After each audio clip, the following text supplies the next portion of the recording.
Pemirsa, jika kita melihat sosok Stanley Sagala, pasti yang kita ketahui adalah dia seorang penyanyi dan bintang sinetron. Namun di balik itu, mantan vokalis grup band Modulus ini ternyata mempunyai sebuah perjalanan rohani yang cukup unik. Lahir di Jakarta pada tanggal 7 Oktober 1973. Ketika Stanley dewasa, dia memutuskan meninggalkan orang tua dan saudara-saudaranya untuk hidup mandiri.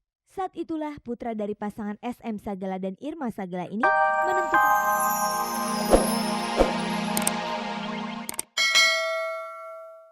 Selamat sore pemirsa, jumpa lagi dalam tayangan paling bergengsi, Cek dan Dicek.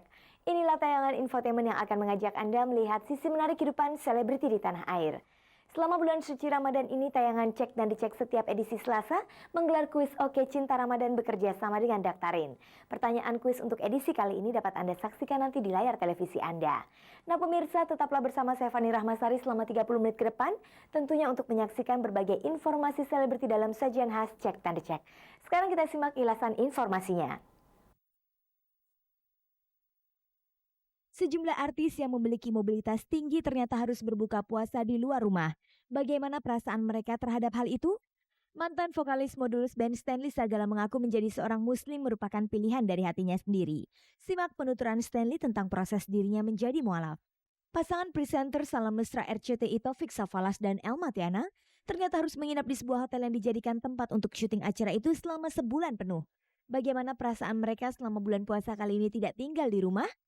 Masih berkaitan bulan puasa, kali ini simak cerita para artis yang selalu menyempatkan waktu berbuka dan sahur dengan masyarakat kalangan bawah. Pemirsa, di bulan Ramadan ini ternyata banyak artis yang tidak bisa berbuka puasa bersama keluarga di rumah. Gara-gara tuntutan kerja, mereka justru lebih banyak berbuka puasa di luar rumah. Bagaimanakah perasaan mereka mengenai hal itu? Kita simak saja penuturan para artis kepada tim Cek dan Dicek berikut ini.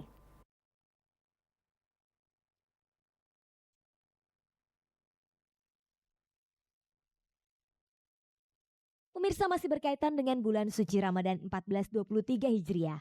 Sejumlah artis yang mempunyai jadwal kerja cukup tinggi ternyata mau tidak mau harus melakukan rutinitas berbuka atau sahurnya di luar rumah. Krisdayanti dan Dony Kesuma misalnya. Kedua artis yang memiliki beban kerja cukup tinggi ini ternyata harus berbuka puasa bahkan sahur tidak bersama keluarganya masing-masing. Krisdayanti karena saat ini masih harus menyelesaikan sisa syutingnya di sinetron Doa dan Anugerah, ternyata lebih banyak berbuka puasa di lokasi syuting sinetron. Begitu pula dengan Dony Kesuma. Mantan pemain softball ini harus buka puasa di lokasi syuting beberapa sinetron yang dibintanginya, serta di beberapa acara yang dikunjunginya. Terhadap hal ini, lantas bagaimanakah perasaan mereka yang selalu berbuka puasa di luar rumah karena tuntutan pekerjaan? Kita bareng 60 kru gitu kan, terus makanannya tuh yang simple, yang cuman kolak pisang gitu, cuman kebersamaan gitu. Dan agak ekstra perhatian aja ke mbak-mbak yang kerja di rumah gitu ya, untuk nyiapin menu-menu yang memang kesukaan Anang gitu ya, jadi kontrol terus gitu aja. Dan ya paling jarak jauh aja gitu loh sama Anang, mau buka puasa apa gitu, jadi saya siapkan atau dia di studio saya kirimin gitu aja. Doni buka puasa bukan lokasi syuting aja.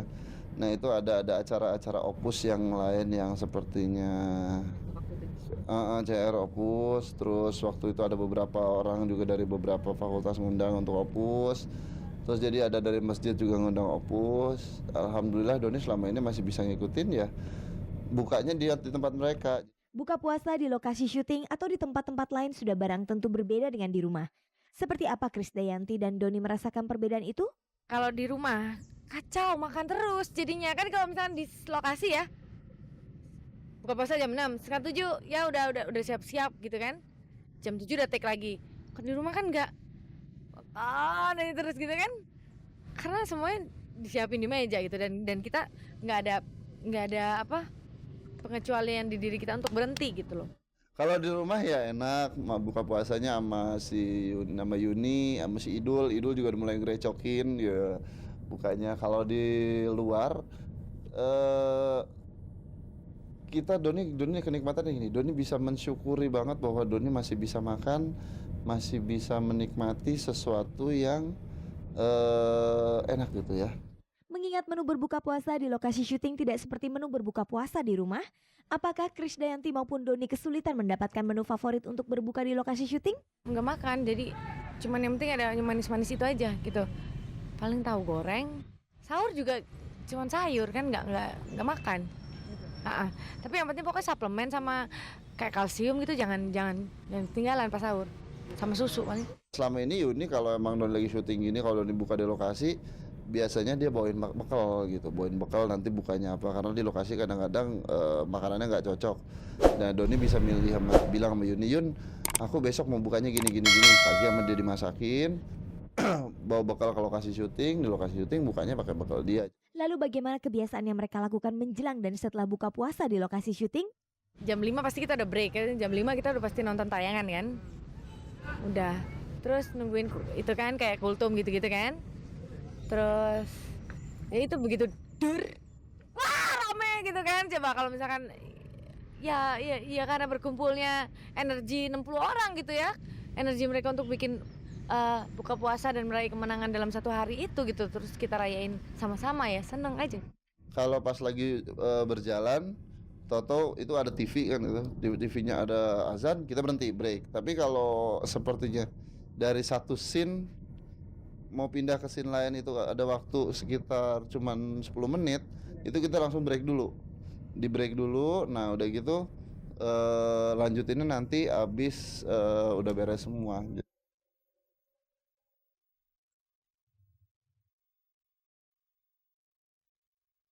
Pemirsa, mantan vokalis Modulus Band Stanley Sagala adalah satu dari sekian selebriti yang memutuskan untuk menjadi seorang mualaf. Menurut Stanley, tidak ada mimpi atau tanda-tanda lain yang dialaminya untuk menjadi seorang muslim. Bagi Stanley, menjadi seorang muslim adalah panggilan hati.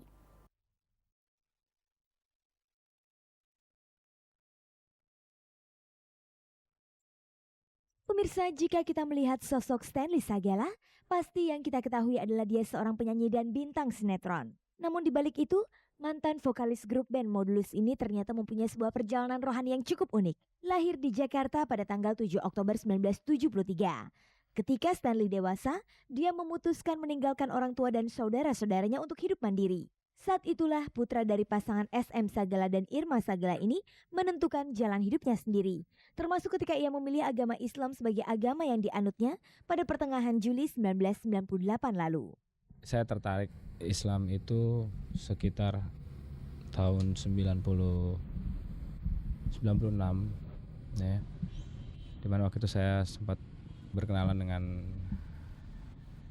Pak Toto Tasmara, Kiai Haji Toto Tasmara, dan di situ saya banyak berdiskusi gitu, dan ternyata banyak hal menarik dan banyak hal yang selama ini pada saat saya banyak belajar mengenai agama, banyak hal yang belum terungkap gitu loh. Dan pada saat saya membahas mengenai agama tapi dari sudut pandang Islam, disitulah banyak saya lihat ada sesuatu hal yang kok begini, kok begitu gitu ya. Keputusan Stanley memeluk agama Islam tentu tidak terjadi begitu saja. Konflik batin di dalam diri dan pertentangan dari kedua orang tuanya sudah pasti harus dihadapinya. Waktu itu memang takut, pasti takut ada ya. Bulan-bulan pertama saya menjadi seorang muslim itu saya takut untuk memberitahukan sama orang tua. Walaupun saya tahu lambat laun orang tua saya pasti akan tahu gitu, keluarga besar saya akan tahu. Mungkin sekarang ini udah pernah tahu gitu loh. Saya nganggap bahwa agama atau kepercayaan kita itu adalah masalah pribadi kita dengan Allah gitu loh. Jadi saya sebenarnya saya tidak mau menyakiti perasaan keluarga gitu loh. Tapi gimana caranya, kewajiban saya harus juga menyiarkan ini gitu. Ya, saya serahkan semua sama yang di atas gitu. Proses Stanley menjadi mualaf sepintas memang tidak berbeda dengan proses yang dilalui para mualaf lain. Akan tetapi jika biasanya mualaf lain kerap mendapatkan mimpi atau tanda-tanda lain sebelum memutuskan menjadi mualaf, Stanley justru tidak demikian. Ia tidak pernah mendapat mimpi atau tanda-tanda lain. Yang pasti agama itu harus bisa diterima oleh akal sehat. Jadi saya tidak mengambil keputusan itu berdasarkan mimpi, berdasarkan semua hal yang sifatnya realistis. Jadi saya mencoba mencari jawaban-jawaban itu secara realistis aja. Hidup ini udah unik gitu loh, ya. Menjadi seorang Islam pun udah unik buat saya karena saya terlahir bukan sebagai seorang Muslim. Kemudian pada 4 tahun terakhir saya menjadi seorang Muslim itu sudah unik gitu loh.